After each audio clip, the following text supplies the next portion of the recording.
vessel proceeding along the course of a narrow channel or fairway shall keep as near to the outer limit of the channel or fairway which lies on her starboard side as is safe and practicable. Meaning no ambiguity in this part of the rule, it is a general advice. As safe and practicable leaves it to the watchkeeping officer to take the ultimate decision to deviate from this rule. If due to the draft or width of the ship as well as the contour of the bottom of the channel it is not safe or is not practicable to comply with this rule, then the watchkeeper has his common sense to guide him, keeping always safety in mind.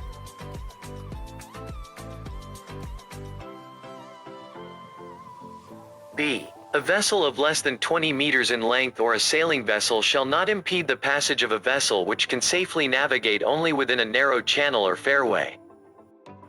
Meaning this again is a guideline for small vessels as well as for sailing crafts to keep away from ships that can safely navigate only within the narrow channel or fairway. Since the small vessels in the sailing craft can always use the shallower part of the channel, they should not impede the passage of a large ship. C. A vessel engaged in fishing shall not impede the passage of any other vessel navigating within a narrow channel or fairway.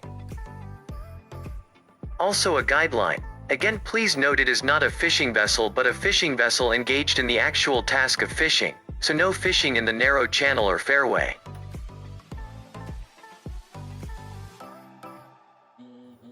D. A vessel shall not cross a narrow channel or fairway if such crossing impedes the passage of a vessel which can safely navigate only within such channel or fairway. The latter vessel may use the sound signals prescribed in Rule 34, d.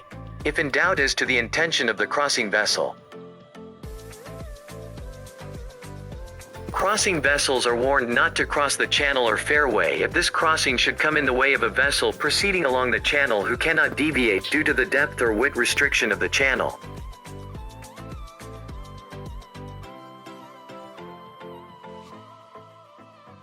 E. In a narrow channel or fairway, when overtaking can take place only if the vessel to be overtaken has to take action to permit safe passage. The vessel intending to overtake shall indicate signal prescribed in Rule 34c(i). The vessel to be overtaken shall, if in agreement, sound the appropriate signal prescribed in Rule 34c(e), and take steps to permit safe passing. If in doubt, she may sound the signals prescribed in Rule 34d. In a narrow channel or fairway, overtaking may prove to be difficult, but it may be necessary for some reason. Ship behind gets a priority berthing, etc. In this case, if the vessel behind wants to overtake, then she has to sound the signal, 2 prolonged blasts followed by 1 short blast to mean, I intend to overtake you on your starboard side. 2 prolonged blasts followed by 2 short blasts to mean, I intend to overtake you on your port side. This is a request signal and has to be answered by the ship ahead either in the affirmative by sounding 1 prolonged, 1 short, 1 prolonged and 1 short blast, and the ship ahead should go to one side of the channel and allow sea room for the other ship to overtake. Only once the confirmation has been received can the ship behind take action. If the answer was positive and overtaking has been permitted, then she should first watch the other ship, and when the passage has been widened for her, she should overtake.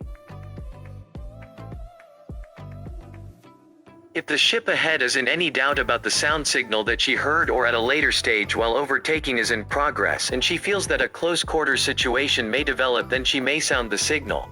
At least 5 short and rapid blasts on the whistle.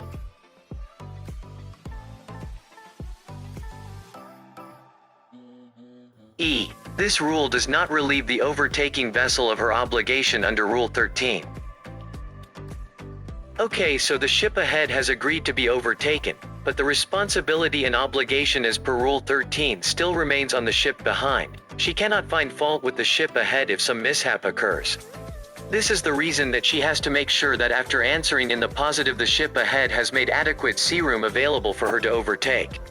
Otherwise, even if the sound signal is positive, she should not overtake. If in doubt, she may sound the signal again.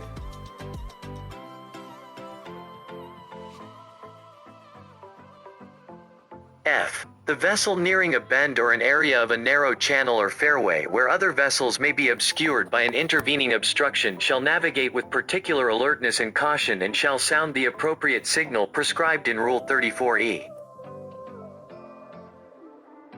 Almost like a car sounds a car horn when nearing a crossing, it alerts traffic on the blind side of the bend that a ship is about to cross.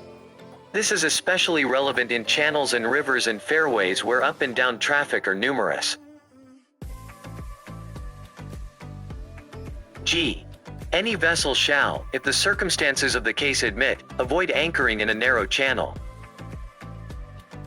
A general advice: circumstances of the case admit means as far as possible she should not anchor, but if due to some extraordinary circumstances she has to anchor, then she should have to warn all vessels and take special care.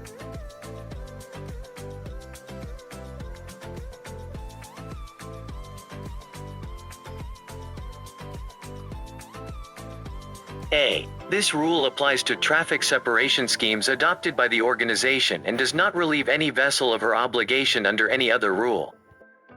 Meaning, the objective of this rule of the Colregs is that although IMO may enforce traffic separation schemes, but the instructions in this rule shall not go against the rules as stated elsewhere in the Colregs. So a vessel, even when in a TS, has to obey the other rules as well as this rule on TS. B. A vessel using a traffic separation scheme shall I. Proceed in the appropriate traffic lane in the general direction of traffic flow for that lane. Meaning, the ship shall go in the direction of the lane, not opposite and not at too great an angle to the lane as marked on the chart. The course line as drawn should be parallel or nearly parallel to the direction of the lane. E. So far as practicable, keep clear of a traffic separation line or separation zone.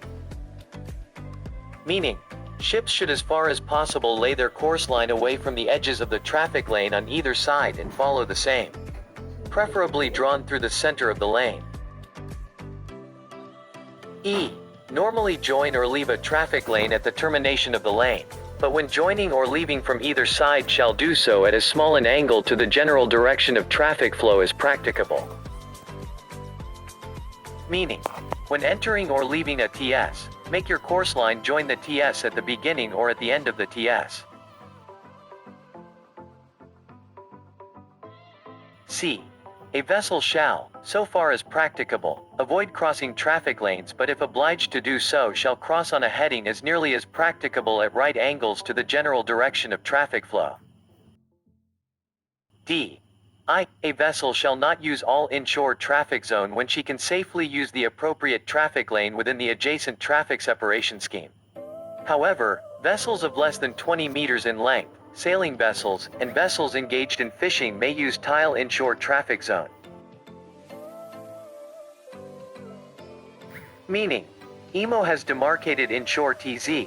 This is not supposed to be used by any vessel, so no course lane or navigation may be done within the zone. However, vessels less than 20 meters in length, sailing vessels and fishing vessels, only if they are fishing, may use them. E. Notwithstanding subparagraph D. A vessel may use an inshore traffic zone when en route to or from a port, offshore installation or structure, pilot station or any other place situated within the inshore traffic zone, or to avoid immediate danger. Meaning, ships may use the TSZ in exceptional circumstances, like when using a facility by the side of these zones or in the case of emergencies.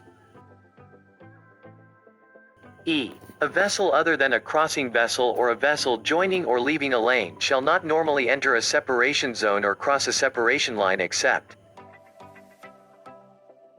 I. In cases of emergency to avoid immediate danger.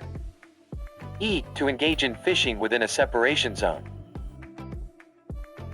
F. A vessel navigating in areas near the terminations of traffic separation schemes shall do so with particular caution. Meaning, when a ship is near a termination area like the joining or leaving point to a TSS, the ship should be alert, lookouts should be posted, radars should be working, at least 2, the engines to be on standby and the person steering should be alert. G. A vessel shall so far as practicable avoid anchoring in a traffic separation scheme or in areas near its terminations. Meaning, no anchoring is permitted within the TSS or around its terminations, except in emergencies when a ship may anchor. Please make sure about the extreme emergency. H. A vessel not using a traffic separation scheme shall avoid it by as wide a margin as is practicable. Meaning, if a vessel is not going to use the TSS, then they should be as far away as possible from the TSS. This so that they do not cause confusion for the ships which are heading to or leaving the TSS. I. A vessel engaged in fishing shall not impede the passage of any vessel following a traffic lane. Meaning, fishing vessels while fishing in a TS zone should not come into the TSS and thus obstruct the safe passage of another ship sailing along the TSS, because this would defeat the purpose of the TSS if the ships have to weave through the fishing vessels and their nets. J. A vessel of less than 20 meters in length or a sailing vessel shall not impede the safe passage of a power-driven vessel following a traffic lane. Meaning, these small vessels should not come and disturb the passage of a ship following a TSS. They can sail along the TS zone to which they are permitted. K. A vessel restricted in her ability to maneuver when engaged in an operation for the maintenance of safety of navigation in a traffic separation scheme is exempted from complying with this rule to the extent necessary to carry out the operation. Meaning, let us say that a ship which is repairing a buoy or renewing it within a TSS. Then obviously the vessel is restricted in her ability to maneuver. In this case, the work has to be done for the safety of the ships in the TSS, so this vessel would not have to follow the rules for vessels in the TSS. L. A vessel restricted in her ability to maneuver when engaged in an operation for the laying, servicing or picking up of a submarine cable, within a traffic separation scheme, is exempted from complying with this rule to the extent necessary to carry out the operation.